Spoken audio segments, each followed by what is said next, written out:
the first couple of years was a lot of, trial and tribulation thing, because a lot of things that you envisioned that would work doesn't always, work. Hello and welcome to this week's episode of the Tiff and Tony Show. Good afternoon, everybody. We have Tony and a guest. Tony, how are you doing? I'm doing well, thank you very much. Yes, we have a wonderful guest today. Mr. Wing Lam joins us today. He is the founder and owner and operator of Wahoo's Fish Tacos. Wing, how are you? I am doing good. I'm surviving this crazy time right now, and it's getting better. Yes, things are on the up. Yes, for sure. So let's just dive in. Tiffany, have you got an opening question for us? Yes. So how do you define success? You are a restaurateur. I'm sure you've had other successes in your life, but what is your definition of success? Hey, as long as people are not complaining, I'm good, right? Happy customers and telling their friends. And the generation thing, I've now had customers that have had kids. Remember, I've been in business 32 years, and now I have grandkids. So that, to me, is success, when people still love your product after 32 years. And I just got a phone call today from a friend in North Carolina who works for Google and can't wait to be back in Southern California by the summer. So again, it just makes you feel good that people enjoy, So that to me is success. As soon as they say, man, that guy food sucks, I'm like, time to hang up. Well, tell us more about what you do and how you got there. Well, me and my two kid brothers, Mingo and Ned, 32 years ago, we had a choice of maybe possibly joining my brother's law firm. We decided that wasn't as much fun as we thought it was, but we had a passion for food and said, hey, well, how come nobody is doing this?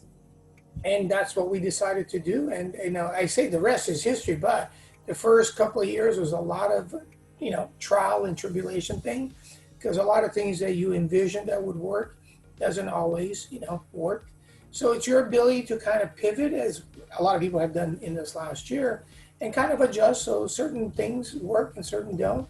But again, in your head, you're a legend in your own mind, as they say it, but it doesn't translate, into the practical side. So it's just one of those things where we just say, hey, let's try it. I would say the bulk of our menu is the same as it was 32 years ago. But we've added a few things, vegetarian options and things like that. But for the most part, we're pretty much the same. The food has gotten spicier because as you grow, your palate changes. And eventually your palate learns to appreciate the finer things in life. So spicy is what we eat a lot more now, and it's fun. But you still, simply grilled items. It's just that we have options now to spice it up a little bit more. Well, I love Wahoos. I've been eating Wahoos for a really long time. And one of my favorite things is the bonsai veggies. And also your green enchilada sauce is the best. So for those who aren't familiar with Wahoos, I would describe it as like a Mexican Asian fusion type. Yep. Okay. I want to highlight a couple of things there. Yeah. Is 32 years ago, you asked the question, well, how comes no one's doing this? So you saw a gap in the market, you saw a need, and then you stepped in to fill that need. I was in juvenile hall this morning talking to kids, as we do, and teaching them about these life lessons. And I asked them what was one thing they needed to start a business. And they all said, oh, we need money. It's like, you might be wrong there. I was like, the one thing you might need to start is an opportunity. If there is a need and you have a solution, you now have a business. Funding it is something different, but that's the starting point. And you highlighted that. So thank you very much. Along the way, you said that first 2 to 3 years, you had some pitfalls and trials and tribulations.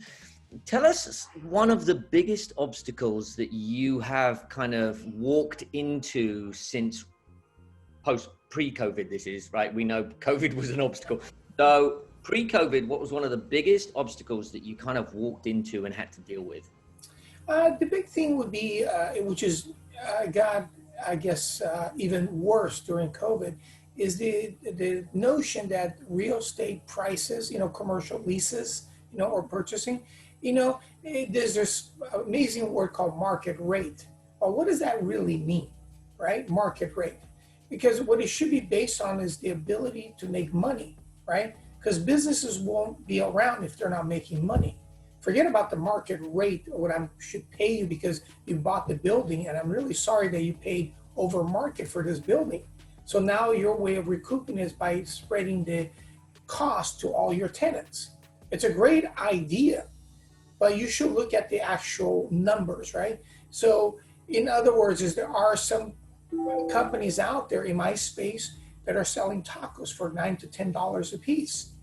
And I look at that and goes, I don't know about you, Tiff, but I'm not going to be jumping up and down. Dude, you guys should go over there because for $50, you're going to have 2 tacos. That's a great deal, right? And again, it's the fact that they figure it out. They goes, hey, for us to survive, this is what we got to do. So what they'll, businesses like that or whoever they are, they'll spruce it up a little bit. But at the end of the day, we're like, you know what? That steak, that chicken, that fish shouldn't be that expensive. And when it comes down to, it's the same fish that all of us can get, the same proteins. There's 2 factors in. Labor is about the same, so you got to use either less or more of it, but the rent is the one fixed piece. So I think we are into a major reset after COVID because people are like, wow, paying X per foot, I can't do it, especially when I'm not even using 25% of the space. So now you're going to see a major shift by big corporations asking for rent based on usage, which never existed before. So that's like the major thing that coming out of this is, and also the major shift to workspace. How many people have gone back to their workspace? As far as I know, a good number of them, if they don't have to, they're not, because they can work remotely. They're much more efficient because they don't have an hour to 2 hours of commute time every day. Does that impact your business as a restaurant owner? As in, are you seeing less kind of lunchtime traffic? Oh yeah. So our lunch now starts a little bit later. The rush, you're gonna laugh, starts after 2 when the kids get picked up from school.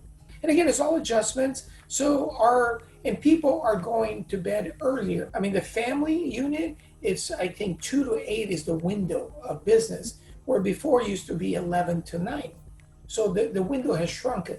So what types of things are you working to put into place or already strategizing to mitigate some of these stressors on your business? Well, since they're not coming into my office, I'm going to their office. So jokingly, we ran into, when we were delivering back in May last year, one of the homes we stopped at had a DoorDash thing on their car. And my buddy, my agency guy, Eric, said, hey, why don't we call it Wing Dash? And I'm like, Wing Dash? I'm like, whatever. So we joked about it. So I now make 2 to 3 deliveries a week personally. And the fun part is, it's kind of having a community face that everybody recognizes. So it reminds them that I'm here, I'm even after 32 years, I'm still doing this. Yep. And that little incentive for them to go back to my restaurants. So the people that weren't thinking, because I don't want to leave the house, I don't want to, the beach or whatever, now they're going back a little bit more. So I'm kind of a walking billboard. So the deliveries has really, really helped us keep a bunch of our stores open. And then also along the Wing Dash joke, very shortly thereafter, Wendy, the head of marketing for KLOS, said, we should call this movement that you're doing, delivering food, called the California Love Drop. And that's the big thing that's kept the movement. And so this week we delivered 3 different places. Next week we have, I think, 4, right? And it just keeps going. And then other businesses see it and they're like, well, can we get that as just another option for us? Was absolutely. So we've delivered to HOA associations, to construction sites. It's an awesome answer. I love the Wing Dash, by the way. I think that's awesome. The California Love Drop is fantastic. I was actually with you at one of the California Love Drops, one of our school sites, a number of weeks ago. Yep. Kids loved it. It was awesome handing out the food. Yep. So it's a really, really cool way that you put yourself into the community. And again, the thing that I love here and what I think you're highlighting is there's a need, here's a solution, Now we have a business. I love what you're doing. In fact, I was at your Irvine Spectrum restaurant just yesterday having lunch. We had a lunch meeting there yesterday. So my kids love the restaurant, so we're always there. Tiffany, any last closing questions from you? Yes, one last question to wrap up. So you mentioned you started this business with, I think you said one of your brothers, both of your brothers. So how has it been starting and operating a business with your brothers? Working in a family-owned business, as we call it, it's got its pluses and its minuses. Mm-hmm. On the plus side, I don't have to worry about my back. They always have it. Mm-hmm. On the negative side, they also have your number, which means they know your buttons, they know how to push it, but it's called accountability, right? So we hold each other to the highest standard. In a perfect day, for instance, like this morning, at 7 o'clock in the morning was high tide, which means surfing would have been much better at around 11. But guess what? 11 o'clock is lunchtime. So that's the difference. Unless I'm on vacation, you'll never see me surfing at 11 o'clock, because, and this is before there were cameras out there. Now there's cameras, which makes it even harder for you to go surfing at 11 o'clock because you'll be caught dead on the dip. You're supposed to be making a delivery. I can see you on the cam right there. You're surfing. Where's Wing? Oh, there he is. He's out surfing. Exactly. So that's the thing. So we do play well together. We work hard together, and we do have a lot of fun. And it's been, like I said, the best partnership that I could have asked for. We get to share in the ups and the downs.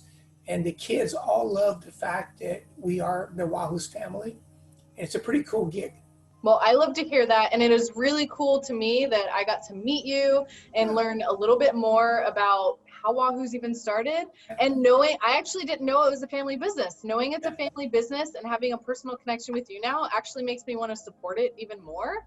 So thank you for being here. I love hearing you share. And we got to learn a little bit more about how business works and restaurants. Tony, any final comments from you? Yes, one final comment. If you could travel back in time to your childhood self, what piece of advice would you give yourself?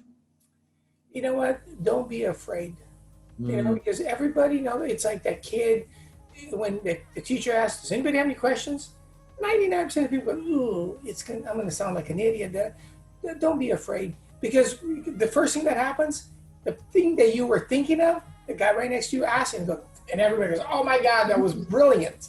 And you're like, dude, I was going to ask that question. So guess what? In life, being there is half of it. The other is participating, right? Because otherwise it goes right by, right? Before you know it, it's, I'm going to be 60 this year. And I'm still, enjoying life. I'm out and about every day. And, I'm a kid. And you're only as old as you think you are, kind of a thing. Love that piece of advice. Don't be afraid. That's awesome. Thank you both for being here, and we love getting to know Wing from Wahoo's. And I just want to part ways with a goodbye and have a great day, everybody. Have a great day. Cheers, Wing. Thank you. Take care. Thank you so much for joining Tony and me in this week's episode of the Tiff and Tony Show. We hope you feel encouraged and motivated to keep growing with us. If you like what we do here at Pure Game, one of the best ways you can support us is by liking and sharing this video with your friends on social media. You can also subscribe to our YouTube channel using the button directly below this video on YouTube, and you can donate at our website, www.thepuregame.org. And with that, we'll see you right back here next week.